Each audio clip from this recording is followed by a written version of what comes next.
আজকের অনেক দিন পরে বাড়িতেই ভেবেছি বানাবো একটুখানি চিকেন বিরিয়ানি। সৌমেন অনেক দিন থেকেই বলছিল বাড়িতে একটু বিরিয়ানি বানাও। তোজোর জন্য যে রান্নাগুলো একটু কম সময় হয়ে যায় সেইগুলোই বেশি বানিয়ে থাকি। তো আমারও খেতে ইচ্ছা করছিল, তো ভাবলাম ঠিক আছে চলো বানিয়েই ফেলা যাক।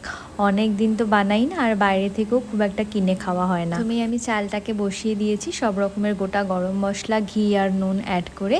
আর মাংসটাকে আমি দুপুরবেলায় ম্যারিনেট করে রেখে দিয়েছিলাম। নুন, হলুদ, লঙ্কার গুঁড়ো, আমার হোমমেড বিরিয়ানি মশলা, টক দই, আদা রসুনের পেস্ট, সর্ষের তেল, এইসব দিয়ে সর্ষের তেল গরম করে গোটা গরম মশলা ফোড়ন দিয়ে পেঁয়াজগুলোকে ভালো করে ভেজে নেওয়ার পরে আমি অ্যাড করে দিলাম চিকেনগুলো আর ভালো করে কুক করে নেব। তারপরে চিকেন, রাইস, ডিম, আলু সব কিছু দিয়ে লেয়ারিং করে দমে বসিয়ে দিয়েছিলাম। বিরিয়ানি রেডি।